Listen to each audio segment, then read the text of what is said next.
workshop on biomanufacturing, and I'm sure since Jim is going to be kicking it off, that it'll feel informal because he'll make it informal as he's talking, right, Jim? Right. So let's look at the agenda. Can you put up the agenda one more time, Purnima? Okay, so I am the one who's supposed to be kicking this off, and I did. Jim will be starting it then at 10:30, the overview, breakout. We have to have our, bathroom breaks, coffee breaks, and whatever else. And then, of course, at any point that you feel like you need a break, take a break, okay? I hope you guys ask questions because that will make it interactive. Now, one thing is all the presenters, and you have a bio for all of them. The one thing if you have any particular style in terms of people asking you questions, if you'd rather that they wait until you finish, say that right off the bat. And if you'd rather they ask you during your talk, then say that right off the bat. So they'll know what they're supposed to do. I think that's all I really wanted to say, because I know once we get going, we're going to have more questions for presenters than you are for me. So at this point, Jim DeKloe, amazing man. The first time I met testing. Jim, I was just like, I said, oh my gosh. Well, one thing I learned about how well he knows how to make wine and beer. And then, of course, the transition into biomanufacturing made sense. But he was my... It is biotech, after all. It is. Yeah. And that first summer fellows, you actually took us to a brewery. I did. Yeah, you did. And then, of course, if any of you have been to Summer Fellows and have survived his, what is it, Thursday night? No, or is it Wednesday? Wednesday night trip into town, then you'll understand what I'm talking about. But at some point, we will have to have another Summer Fellows, and Jim will have to take us on a tour of the town. So with no ado, he does have one of the four-year programs in biotechnology focusing on biomanufacturing. So he's an expert. Take it away, Jim. Thanks. And let me see if I can share a screen. Can you see that? It should say biomanufacturing overview. Yes. Yes. Okay, thanks so much. And yeah, do interrupt me if a question comes up or if you want to throw into the discussion. So we'll try to make this interactive, and I wanted to talk about biomanufacturing. So here's my information and my nerdy picture that I did for Biorad. But biomanufacturing, how does it differ than biotechnology? And we had this discussion recently. What happened locally here is the city of Vacaville is trying to attract more biomanufacturing companies. And so they started a nonprofit called the California Biomanufacturing Center, and that's being headquartered at Solano College's Vacaville campus. And there was an internal discussion within the city of Vacaville. Should we call it the Biotechnology Center or should we call it the Biomanufacturing Center? Of course, I favored biomanufacturing, but some of the city staff thought that it wasn't sexy enough, that it sounded a little too blue collar for them. But the point that I made was a point that was made yesterday in a discussion of the industry around Philadelphia, where the economic development fellow from the city said that biomanufacturing occurs in the more mature companies. And he made a equity plea, that is biomanufacturing has the participation of regular people rather than someone out of a PhD program or a postdoc, that this is a field that has tremendous upward mobility, tremendous ability for advancement, and it brings in all of the members of the community. And so this is the point that I made to the staff of the city of Vacaville, and I won. So, and by the way, here we made the cover of Genetic Engineering News, which I think is better than the cover of the Rolling Stone. So, but when I first got into this, and I got into this when Genentech announced they were going to build a giant manufacturing in our community, I went down to Genentech, and I came out of a molecular biology background, and maybe this is yours as well. And so I was, heavily influenced by the science. But when I looked around, really, I discovered that biomanufacturing is mainly chemical engineering rather than molecular biology. But we, in our program, we put in a business element and wanted the students to know about the business side. And of course, the government regulation plays an essential role. And then there's a whole quality piece that we have really dove into in the last few years also. And the products are life-saving products. These are often products that will address unmet medical needs, meaning that not before these products were put on the market, not that there was no cure, but there was no treatment at all. That is, nothing that medical science could do for an intervention in that particular disease. And this started in the city of South San Francisco with Genentech. It really started over a beer between Herb Boyer and Bob Swanson, Herb Boyer being on the science side and Bob Swanson being on the business side. And really, the business side is equally important. That this started in San Francisco because the money came from the venture capitalists that also started Silicon Valley. That you had an enterprise in the early days of biotech that the common wisdom was there will never, ever, ever be another pharmaceutical company because the barrier to entry was too high, that it would take too much cash. And they kind of crashed that idea with this idea that you could make pharmaceuticals using living cells rather than like big pharma mixing chemicals together in a tank. And they went to the venture capitalists, and venture capitalists said, "You think you can do it?" "Yes." "Are you sure you can do it?" "No." "But you think you can do it?" "Yes." What the heck, I'll give you some money. We gave money to these smelly guys who were making computers in their garage, and Apple Computer turned out okay. So what the heck, we'll throw some money in.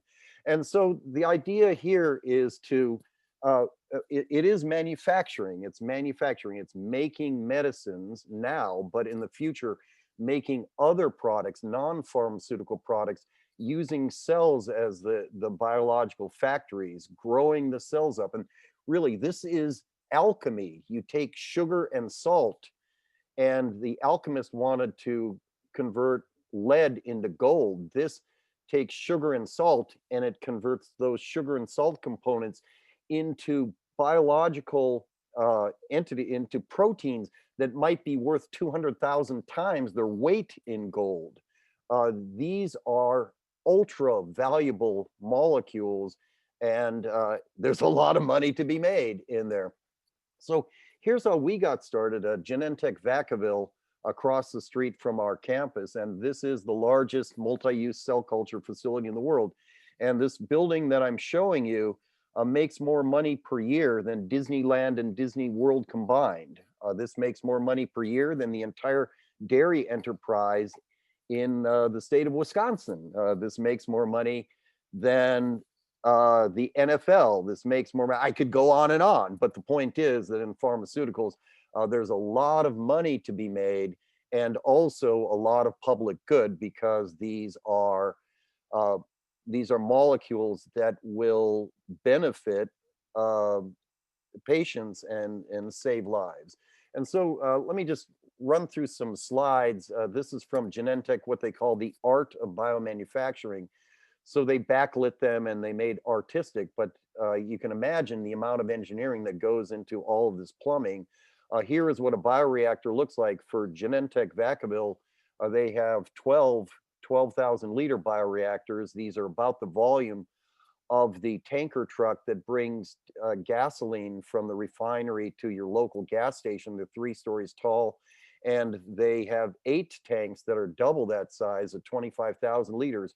Right now, what they're making the Regeneron antibodies, the ones that President Trump had injected into him. They're making it for the world, for the international market. but bioreactors and transfer panels, this is what our students look like. They gown up, and remember that the gowning is to protect the product, not to protect the student. Here is what a chromatography column looks like. These are 2 meters wide. If this is protein A, it'll have about $1 million worth of resin in it. Luckily, it's reusable again and again and again, but at some point you have to throw it away. And just imagine the capital investment of all this stainless steel. Here's what a fill facility looks like, and this will be in a facility that is ultra ultra filtered, and that there's special training, especially special gowning for the people that work in this facility.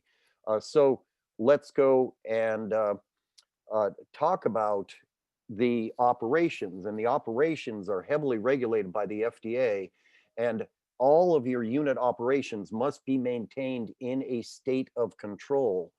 And all of the unit operations must be validated. That is, you have to prove that everything that you're doing operates the way that you claim that it's been doing. And you put a lot of effort into that, a lot of money into that, a lot of personnel time into that. All unit operations must be validated. So your first decision is which cell are going to use. Now, today we're going to emphasize, or this weekend, we're going to emphasize bacterial cells, and especially E. coli, the workhorse of bacterial cells. And but you can also use CHO cells, and Genentech Vacaville is entirely mammalian cells, Chinese hamster ovary cells.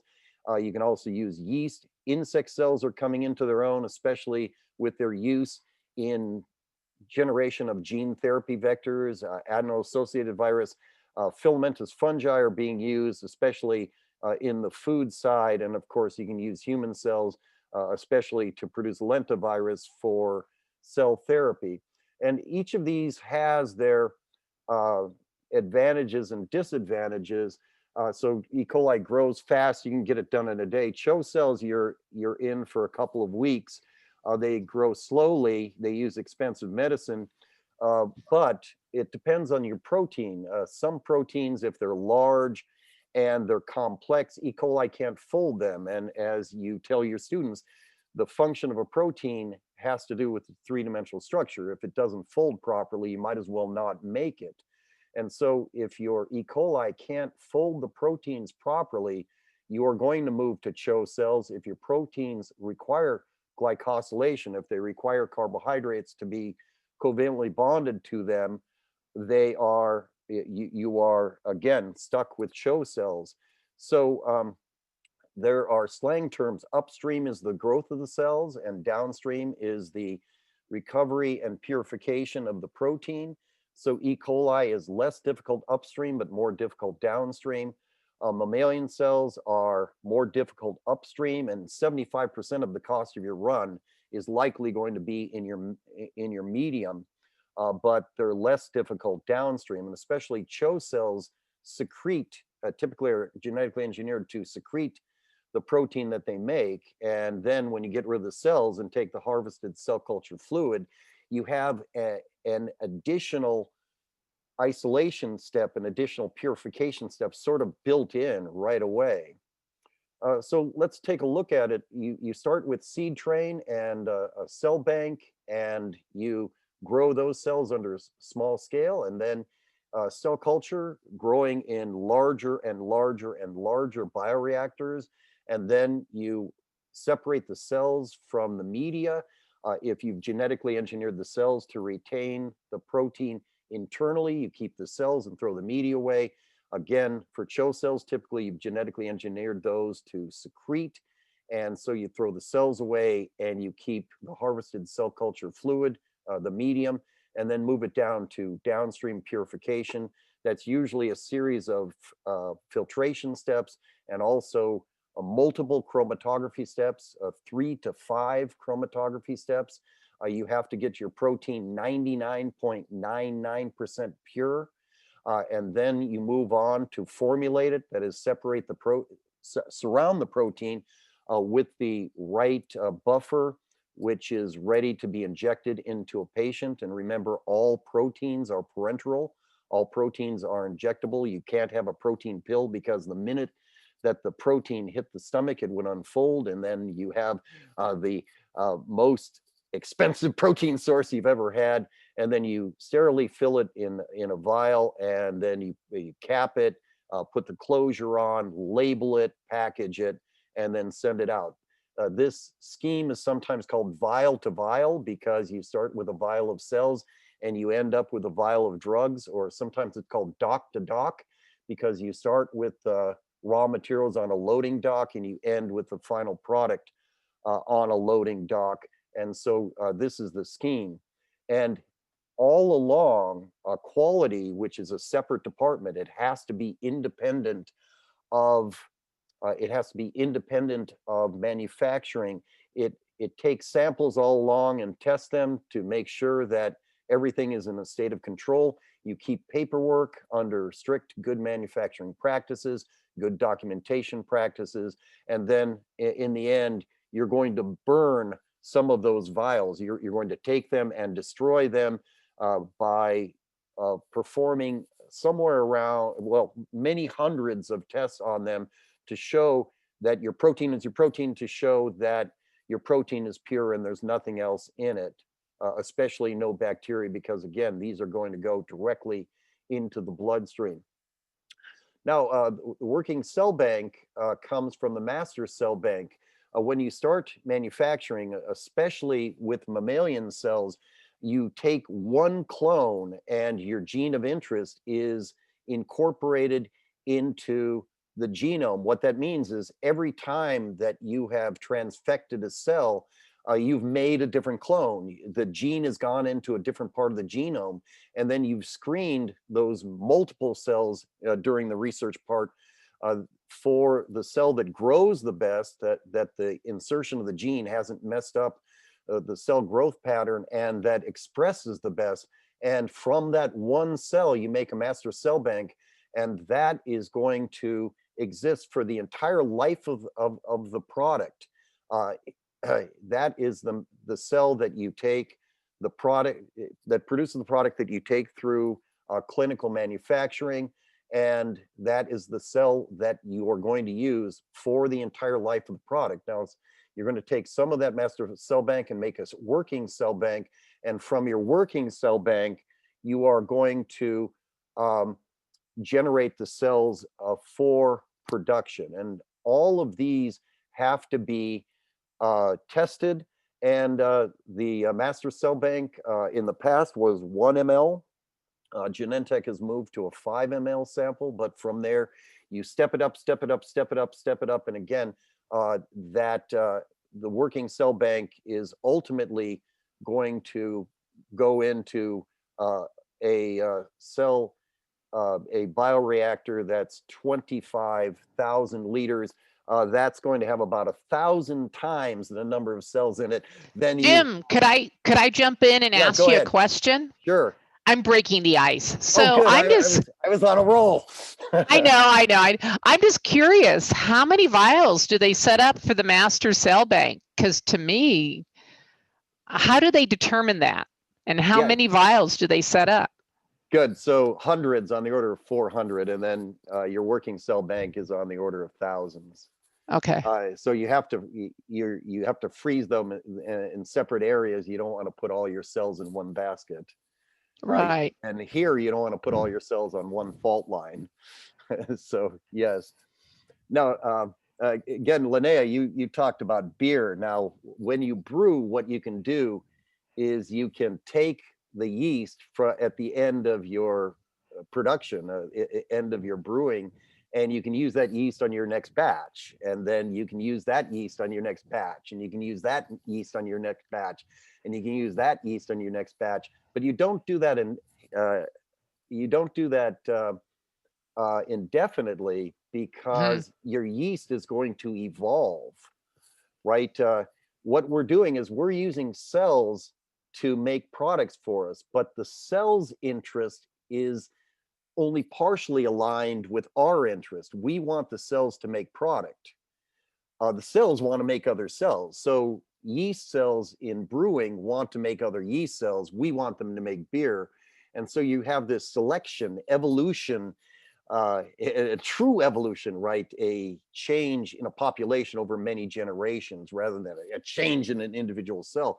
And so ultimately your cells will evolve to grow better, but to produce less product. And so what Sandy used to do for Red Hook Brewery is they would shut it down, and then Sandy would go to her master cell bank of yeast cells for the brewery and take yeast cells and start from scratch, because they're frozen in liquid nitrogen, and therefore their genetics are uniform, and you have them you know the genetics. Now you have your production cell line, and for some of these perfusion processes, they're going to go for 2 months or so. And at the end, you have to take a sample, and you take that sample and you have to prove to the FDA that your cell line has the same characteristics that they started with at the beginning of your production line. So good. Anyone else want to add, or any other questions? Cassandra had a question. Cassandra, do you want to ask the question? She asked, go ahead, Cassandra. So you said that they're now starting to store cells in 5 ml Right. vials.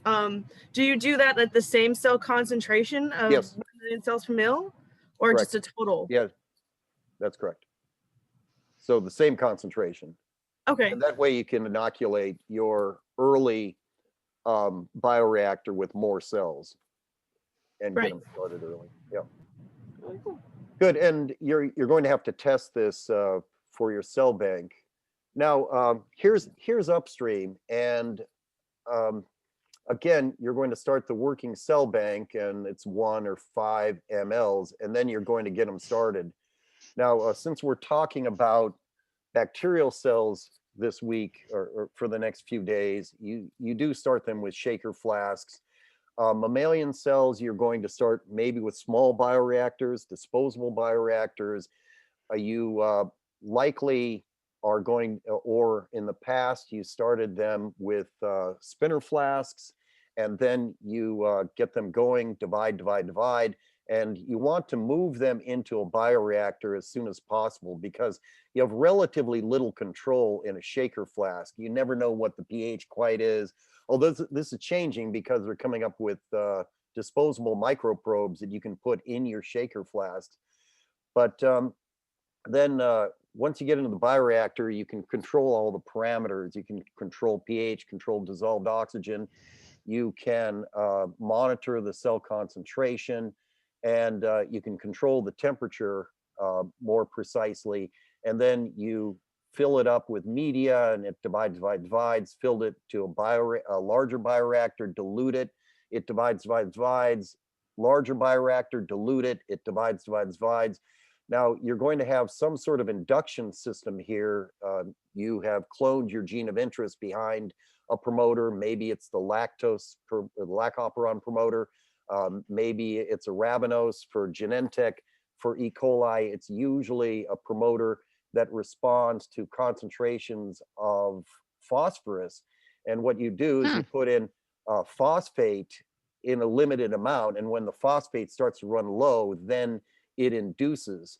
So you want to have the gene of interest turned off in the beginning, and have the bacteria or other cell devote all of its energy to making more cells, and then when you reach the maximum, you induce the gene of interest, and then it makes your protein of interest at the maximum cell density, and it devotes all of its energy now to making your protein of interest. What you do is you have your process so carefully defined, so precisely defined, that you are going to know when they reach stationary phase, and you never want them to reach stationary phase. You want to keep them in log phase and transfer them in log phase and transfer them in log phase. That way you don't lose any time. So for E. coli, this tank will be about 1,000 liters. Again, for mammalian cells, it's going to be 12,000 or maybe 25,000 liters if you're going with large scale. And again, monoclonal antibodies, the dosage is so high. You inject like 750 milligrams, 0.75 grams per dose. And so you need a lot of it, a lot for each patient. And so you grow these in large scale. And one of the next talks is on bioreactor operation, and you'll talk about fed batch. This will typically be fed batch or perhaps perfusion. What has happened, and one of the trends, is to dramatically increase through a knowledge of the process, dramatically increase the cell concentration. So these are crazy high cell concentrations versus what we do in the lab, because they've put so much process development time and money behind it, but they're just crazy high. And so the amount of protein produced per milliliters is just crazy high as well. And this is called the N bioreactor, the largest, and N-1, and you can get a giant boost by running a lot of media through perfusion under the N-1, and that's a trend. So once you get the maximum amount of cells, then you separate them either by filtration or more commonly now by centrifugation.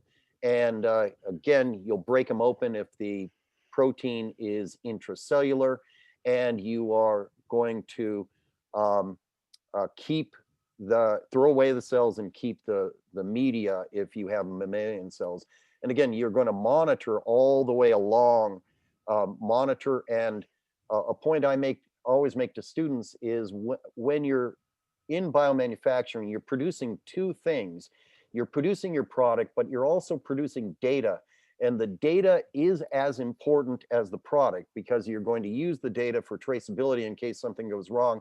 And you're going to use the data for incremental improvements along the way.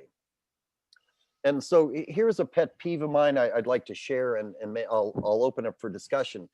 So if you're working with either bacteria or yeast, you might be working in the fermentation department, and you're going to be working, and the tank that you grow it is called a fermenter.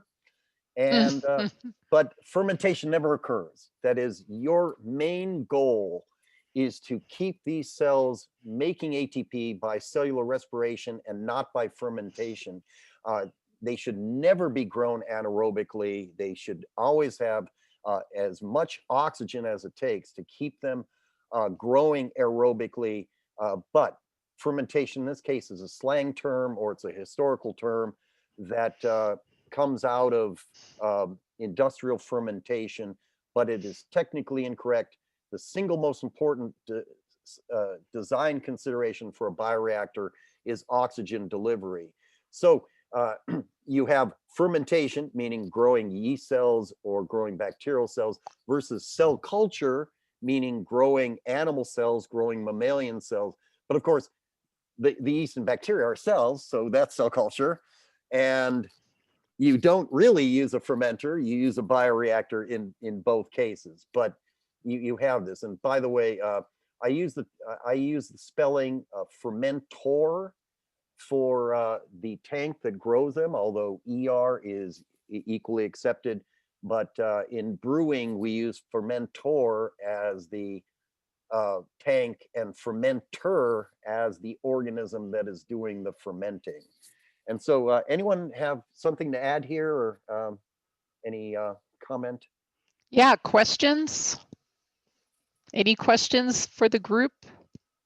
That was fantastic, Jim. Okay, so now we move to purification. And so recovery usually is a term I reserve for separating the protein from the other cellular components, from pieces of cells and membrane components and anything else.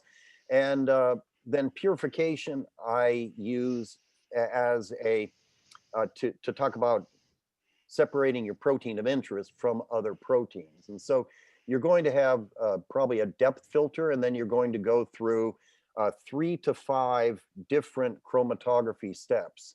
And if you're making antibodies, then upstream was mammalian cell culture, typically CHO cells. If you're making antibodies, then your first is going to be the affinity chromatography protein A. That's going to give you a 90-something% purification, and then all the rest is polishing. So to elute, so you're going to bind the antibody, it's always IgG, to the protein A column and let all the other contaminants go through, all the other impurities go through. And then you're going to elute by lowering the pH. And so once you have the pH lowered, the FDA is going to require, with mammalian cells, a virus inactivation step and a virus filtration step. Now, your virus inactivation step is either going to be lowering the pH, and remember, your protein of interest has to have a tolerance for low pH, or raising the temperature. Now, usually that step is here because once you're lowering the pH to elute from the protein A column, you might as well lower it lower to pH 2.5 to 3, and you're going to hold it there 30 minutes to an hour. So if any virus is in there, it's going to be inactivated, and you have to validate by in process development spiking with virus to prove that this step does inactivate viruses in a 6 log or greater way in order to prove to the FDA that your virus inactivation step works. And then you're going to do ultrafiltration, and then 3 to 5 polishing steps, likely ion exchange chromatography. And the point that I always make to students is, what's the charge of the protein? Well, you not only have to look at the amino acid composition of the protein, but I always make the point, you have to look at the pH of the solution surrounding the protein. So you can have a protein that's isolated in one step with a anion exchange column, and in another step with an cation exchange column, as long as by changing the pH. And then you're going to do diafiltration. Diafiltration is buffer exchange. You have your filtration is not dead end filtration like a coffee filter. Remember, so that's the joke that they tell at Amgen. Okay, what is the most common filter in biotechnology? And you can steal this joke. Okay. What's the most common filter in biotechnology? Most common filter. A coffee filter. Ah. So, but a coffee filter is useful if you think about, you have a mixture of impurities and your coffee, that is the coffee grounds, and then you're filtering, and as you filter, your filtrate flow gets slower and slower and slower as the coffee grounds fill up the pores of the filter, where in this process, your filtration is tangential to the flow, and the impurities will roll along the top of the filter. Now, with diafiltration, what you do is whatever chromatography buffer surrounds your protein, you exchange it for your final formulation buffer, and then you go to fill and finish. So formulation, fill and finish, I'll talk about this in my next talk. You have to surround the protein with the right solution that is going to go into the patient, and you surround it. If you're going to freeze dry it, if you're going to lyophilize the protein, and it's much more stable in a lyophilized formulation, then you're going to have to put some protectants in with the protein as well. And so I have a question. Go ahead. Yeah. So I know you talked about the viral clearance with lowering the pH. So can you also add in how long it's recommended on an average? I know it varies protein to protein or based on the monoclonal antibodies produced or what have you. And also at what point you basically neutralize the pH as well. Thanks.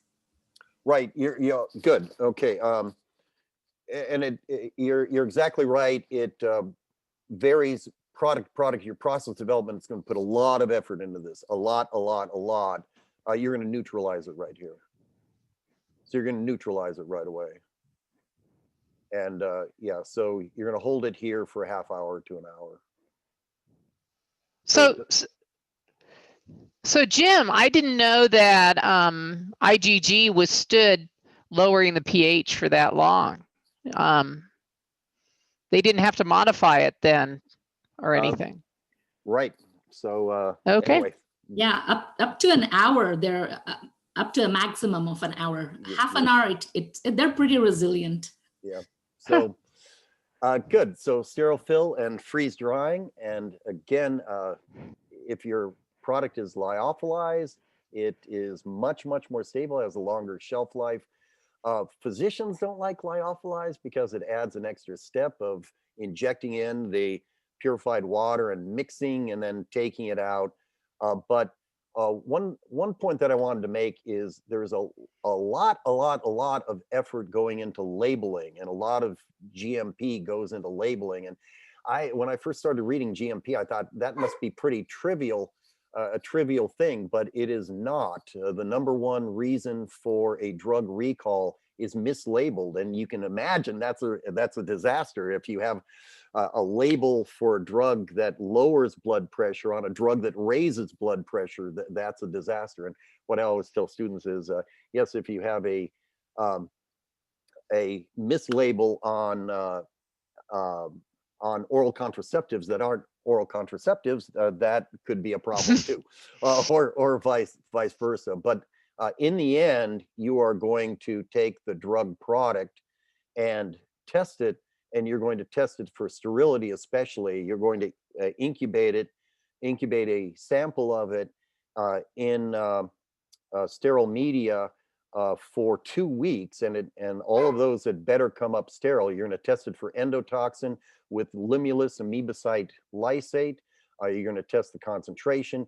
You're going to test for host cell protein. You're going to test for residual DNA using PCR. You're going to subject it to hundreds of tests, mainly mass spec now, but in the past, tryptic digest and other enzymes. And you're going to look for different other problems that like aggregation that the protein can go through. All of this is going to have to be approved by whatever country that you are going to market it in. If you want to market in the US, you need a US Food and Drug Administration approval, Canada, Health Canada, EMEA, and Japan. And all of these, actually the big three, got together to participate in the International Committee for Harmonization with the British spelling with an S, trying to have GMP harmonized, that is having GMP worked out so that every country has the same principles. I wanted to talk about two terms, contamination versus impurity, and technically these are different. Contamination is like bacteria getting in there, or maybe some particles getting in there. Contamination is unexpected. Purities are expected. That is, purities are in there, and you have to get rid of them, and you have to prove to the FDA that you have gotten rid of them. All along, quality assurance and quality control. Now, let me open up a discussion of this. Quality assurance, when you go to different companies, they make different distinctions between quality assurance and quality control. And when I was at Amgen, what I would have called the quality control department, they called the quality assurance laboratories. And so, but I think of quality assurance being paperwork being performed in a cubicle, quality control being performed in a laboratory.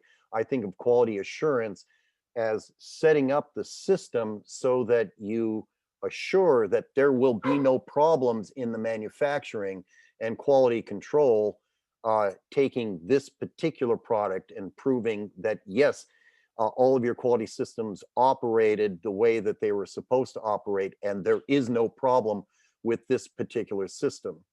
So they have to test raw materials.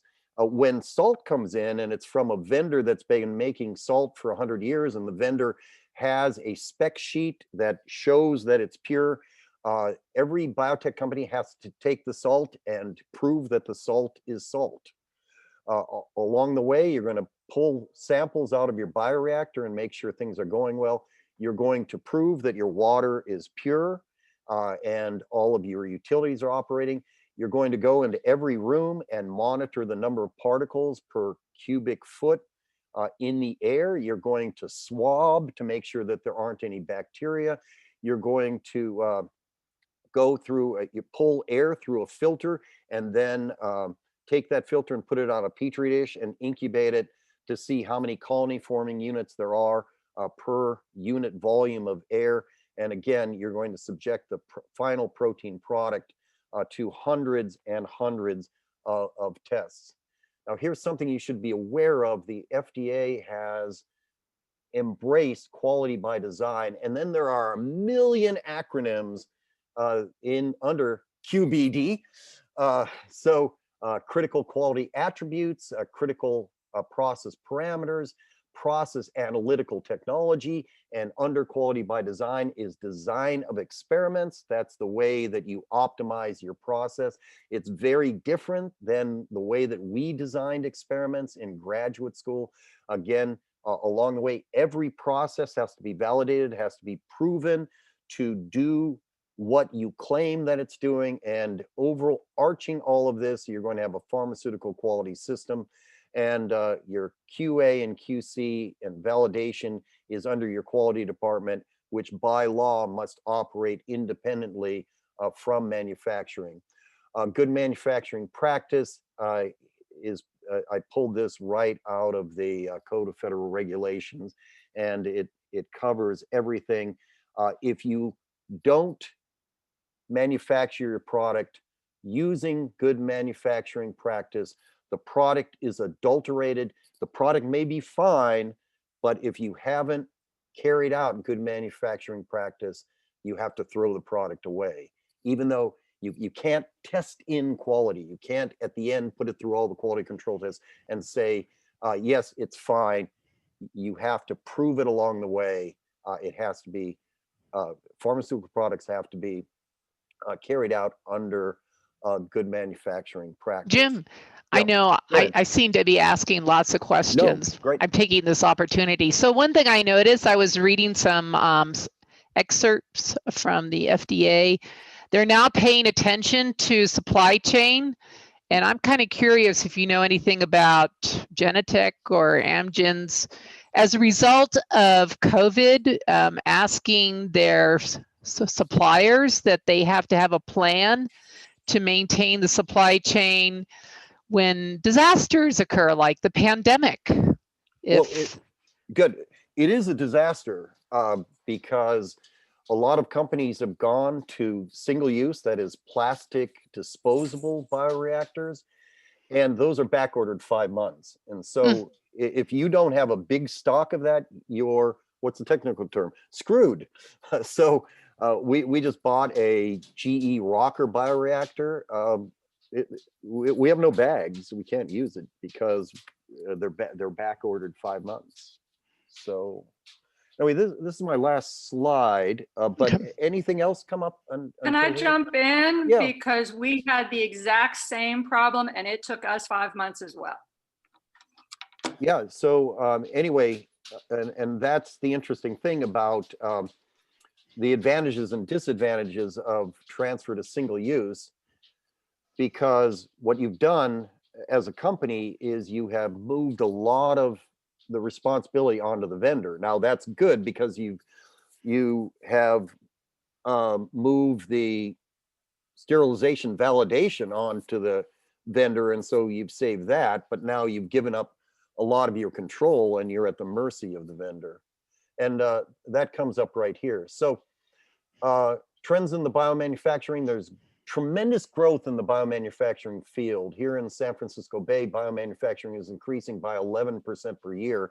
And you ain't seen nothing yet, because we've been talking about pharmaceutical biomanufacturing, but the non-pharmaceutical side is going to go on steroids, and with synthetic biology. Yes. It's just, they're projecting a $4 trillion a year industry in our lifetime. And I'm old, but so soon. But there's going to be tremendous growth, and really our responsibility is to provide the workforce for this tremendous growth, because there are some indications that there is going to be a shortage, to the point where a lot of the growth in this field will be hampered by a trained workforce. Process intensification, getting the cells to ultra high density, and getting the cells to produce a lot of protein per liter, higher cell densities. And if you have intensified your process, what that means is your bioreactors can get smaller. So smaller bioreactor volumes, and that smaller capital cost, that smaller media cost, increased use of perfusion cultures, but shorter perfusions, a massive change to single-use technologies. Again, lining your bioreactor with plastics rather than sterilizing it and cleaning it. And then you throw that plastic away. That's another issue. Removal of serum. You have to get rid of serum. You're worried about prions and BSE. Now, moving to a closed system where you put the cells in and then never ever open it until the very, very end. If you have a closed system, you can put everything in the same room rather than having an upstream room and a downstream room. Multiple processing steps integrating into a single reduced capital costs, higher production yields, more analytics along the way, in-process analytics, generation of cell lines that secrete, and moving to E. coli that can secrete, fewer impurities in the drug substance, and the rest. So anyway, I'll end there and open it up for discussion. Thank you so much, Jim. That was fantastic. Oh my gosh.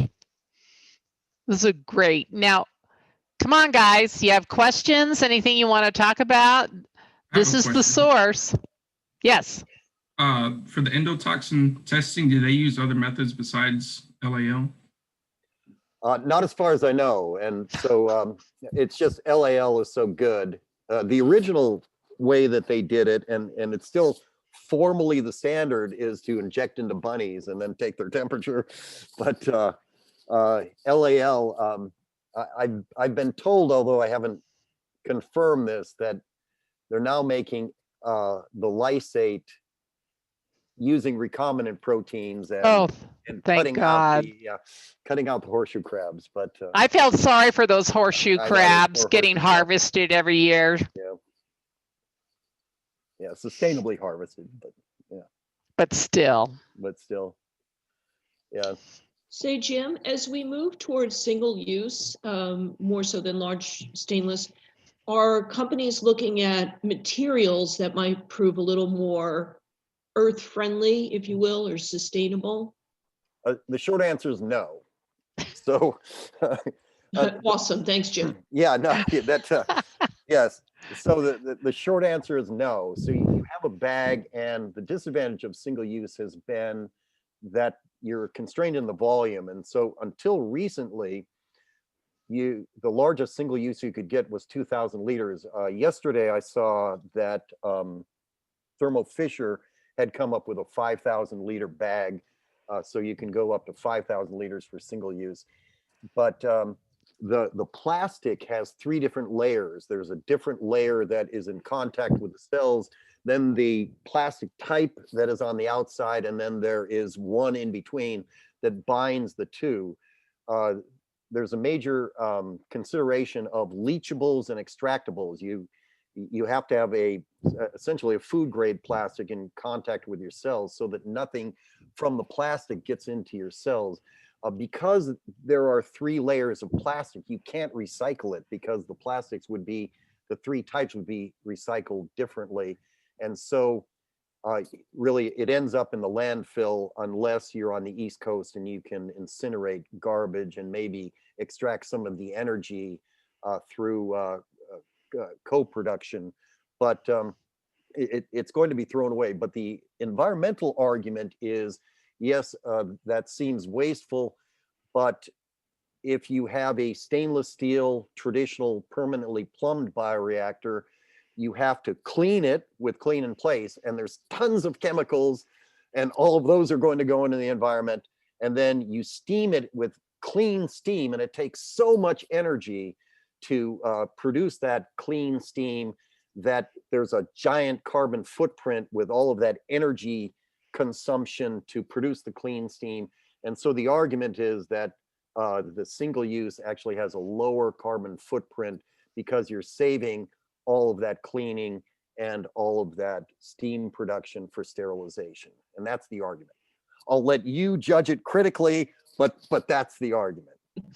Thanks, Jim. Yeah. So, and then the other thing that we should think about is what manufacturing looks like in the production of viruses that are vectors for gene therapy, and what manufacturing looks like for the production of not proteins but whole cells for cell therapy, especially in CAR T, and what does that look like? And so far it's different, but the idea is to move it into this more traditional form of biomanufacturing, and by doing that, reducing the cost of the treatment. Remember, these proteins are really expensive, but ultimately they are going to go into biosimilars. That you're going to have generics that will reduce the costs, and that will benefit patients. So what else, guys? Anything else? Don't tell me there's no questions out there. I can't be the only one who has questions. This is Daisy from Texas. I have a question for Jim. So Jim, based on your experience working with industry, I'm always wondering, how much do they weigh in on the students' ability to be able to, do some individual research, come up with a protocol, or really produce a good report? Yeah, so thanks, Daisy. That's not really manufacturing, right? So manufacturing, everything is worked out, you're handed to it.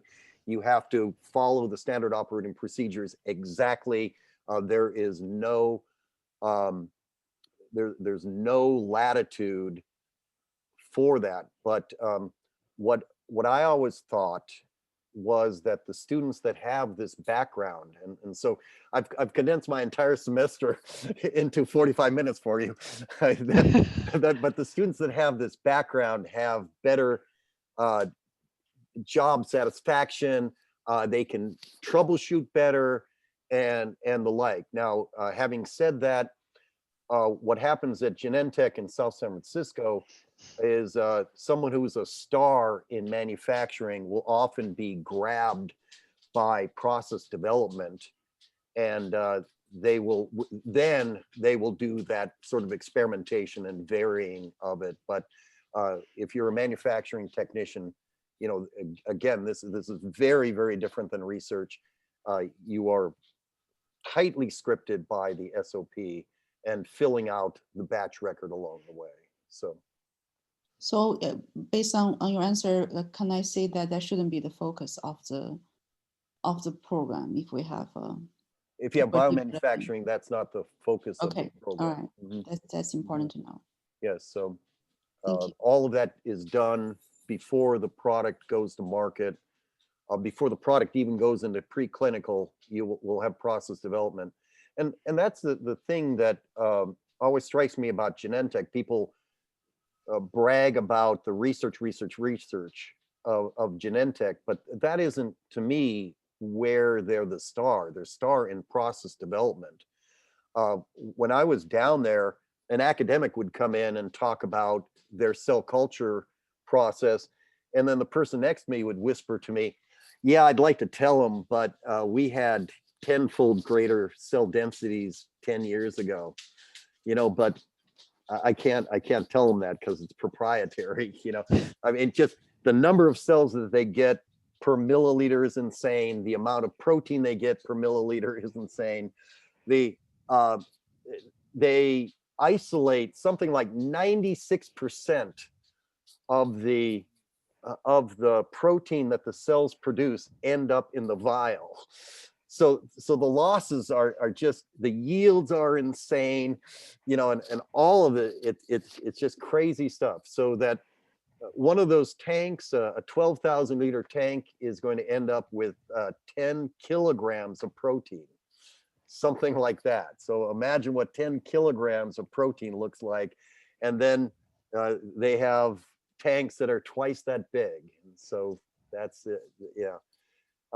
One thing that maybe is interesting to talk about is why E. coli? Why use E. coli if you're going to choose a bacteria?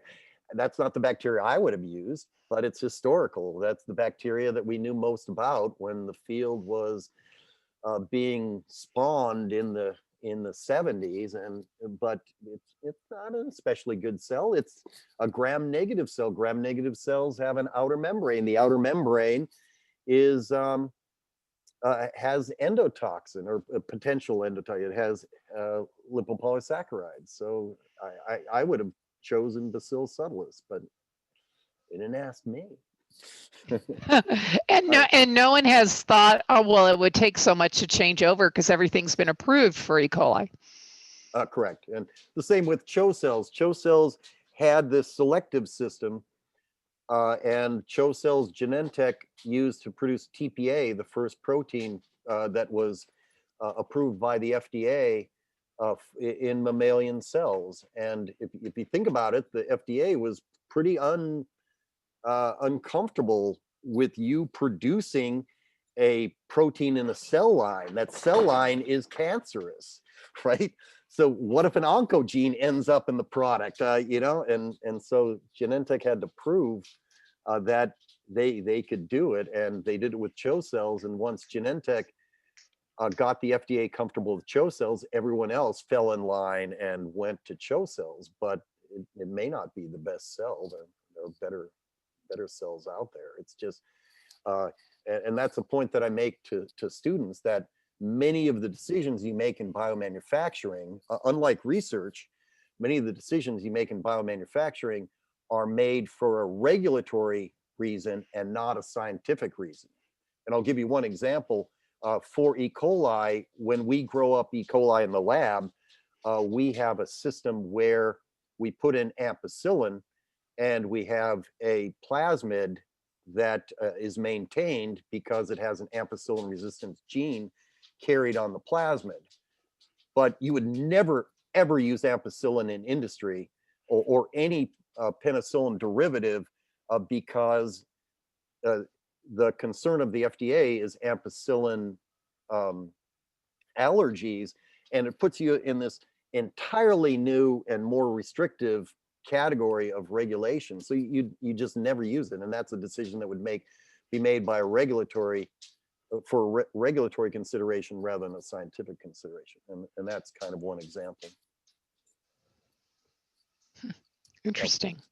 But now that we're moving into synthetic biology and we're moving into non-pharmaceutical, that other cell types are going to be used, and maybe I'll talk about that for a minute. Now, if you're in pharmaceutical biomanufacturing, your number one consideration is regulatory compliance, and cost is almost no object. You spend whatever money it takes for you to produce it in a way that the FDA can sign off on, and money isn't a consideration because if you have granulocyte colony stimulating factor, it's $1 million a gram. A TPA is $22,000 a gram. They're so valuable, money isn't consideration. If you move into the non-pharma biotechnology. If you're producing, using a cell to produce a precursor for plastic or a small molecule, now that small molecule is going to be worth maybe $10 a kilogram or something, not much. And there, the upstream is very, very similar. Your bioreactor is very similar. Your downstream is entirely different. You will never use chromatography. It's just too expensive. So for pharmaceutical biomanufacturing, your compliance with FDA regulations is number one. For non-pharmaceutical, cost is number one. What's the cost of your carbon? What's the cost of your carbon and energy source? And what's the cost of your process? Because you have to get that way down because your products are that much less valuable. Great, fantastic. Um, So we're Purnima, I think, aren't we about time? We're Jim about, gets yeah. And also, I did see Sandy. Did you have a question real quick? I saw you unmute a few times. Oh, it wasn't really a question. It was just more a comment that there's one company in Seattle that's starting to use algae for biomanufacturing because instead of delivering antibodies through IV, you could eat them. You could eat the spirulina and get the antibodies that way. Yeah. obviously they survive pH that I didn't even realize they could do. But here's a question from Savita. Do students employed in biomanufacturing have a Right. bachelor's degree or people with associates or high school degree get jobs in our area? And that's an interesting study that when we started, Genentech said we hire technicians with bachelor's degrees, period. And so we convinced them that our students with this specialized training would do the job even better. And it got to the point where they were preferring students with associate's degrees or certificates because the turnover was less. So if you train a student in biomanufacturing, and I didn't talk about our facility, we just built a biotech training facility that looks like Genentech across the street. We bring them in, we have them gown up, and we have them do this. We have them read SOPs, we have them fill out batch records, we have them come in at midnight, we have them have off shifts, and the student goes, oh, okay, I like this, and they go across the street and they find a home. The student, if the student goes, yeah, I don't like to gown up, and oh no, this isn't for me. Okay, we saved you a lot of time, we saved the company a lot of time. But what would happen, especially with Genentech in South San Francisco, they'd hire a new graduate from Cal or a new graduate from UC Davis or a new graduate from Stanford. The student would work manufacturing for 2 years, and then they'd apply to professional school, and then they'd leave, and the turnover was killing them. And so what they found was, and they did the study and they collected the data, and they found that people that were trained at community colleges lasted twice as long, at least, than people that came out of the four-year colleges. So it got to the point where they preferred community college graduates to the four-year colleges. But that changes with hiring managers. Some hiring managers are still, they need the four-year degree. But of course, all of you, I'm sure, are like us, where a quarter to a half of your students have a bachelor's degree already, and they sat at the big university in a amphitheater-sized lecture hall for 4 years, and they can't make a 1 molar solution. And Tom Tuban, maybe talk about your program with University of Wisconsin graduates. So quickly, I see I remember when Hank did that, it was, when Elaine was PI and BioLink, and I believe, isn't the study archived at InnovATEBIO, because InnovATEBIO took over BioLink's file. So Sandy can help you with that as our communications officer. I'm sure it's there. I will find it and post the link. Yeah. It was in Nature too. Yeah. It got published as a news article. Yeah, it's Hank's report. So I know that we're going to give you a slight break, Jim, and then we're going to come back and you're going to talk about proteins. So when it's 11 19 now Central Time, and you were supposed to start again 11:30. So why don't we make it 11:35 Central Time? Everyone's back. Is that okay, Purnima? Yes, yes, that's Set- sorry, 11:35. Let me put that again, 11:35 Central. I miswrote here. Yeah. Don't Purnima that would be Eastern Time. Eastern, yes, sorry. Yeah, so 11:35 Central. Now, okay, how fast can you people do this? 11:35 Central, 10:35 Mountain, and 9:35 Pacific Time. Wow, Jim, go get some coffee. I will. Thanks. Okay, we'll see you then. Thank you.